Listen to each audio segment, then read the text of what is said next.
बिस्मिल्लाहिर्रहमानिर्रहीम। अस्सलाम वालेकुम। A1 टीवी के न्यूज़ स्टूडियो से मैं हूं आयशा हमीद। नजर डालते हैं हेडलाइंस की जानिब। इस्लामाबाद हाई कोर्ट ने बानी पीटीआई से हफ्ते में 2 दिन मंगल और जुमरात को मुलाकात बहाल कर दी। बानी पीटीआई के कोऑर्डिनेटर जो नाम देंगे सिर्फ वही अफराद मुलाकात कर सकेंगे। बानी से मुलाकात के बाद सियासी गुफ्तगू नहीं होगी। अदालत का ये हुक्म कायम मुकाम चीफ जस्टिस ने दिया।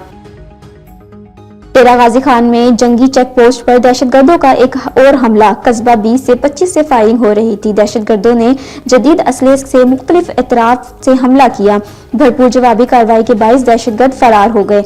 जानी नुकसान की इतलात नहीं। इलाके में सर्च ऑपरेशन जारी है। जवान बहादुरी से दहशतगर्दों का मुकाबला कर रहे। वफाकी वजीर दाखिला मोहसिन नकवी ने पुलिस एहलकारों को खराज तहसीन पेश किया।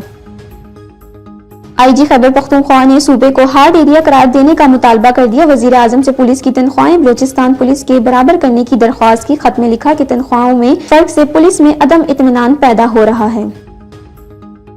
अब दुश्मनों पर पाकिस्तान की जमीन तक पाक अफगान सरहद पर दहशतगर्दों की दरिंदगी की कोशिश नाकाम बना दी गई। सिक्योरिटी फोर्सेस की शुमाली वजीरिस्तान में कार्रवाई के दौरान 16 दहशतगर्द हलाक हो गए। ISPR के मुताबिक पाकिस्तान भारत और अफगानिस्तान से मौसर बॉर्डर मैनेजमेंट का मुतालबा कर रहा है और इस हवाले से पेशरफ्त की तवक्को है।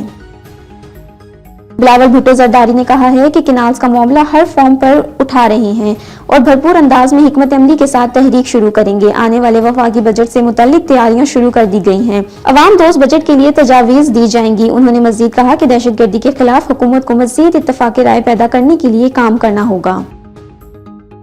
A1 टीवी के न्यूज़ स्टूडियो से अब तक ही। मजीद खबरों और अपडेट्स के लिए देखते रहें A1 टीवी। A1 टीवी, सब पे नजर, अंदर की खबर।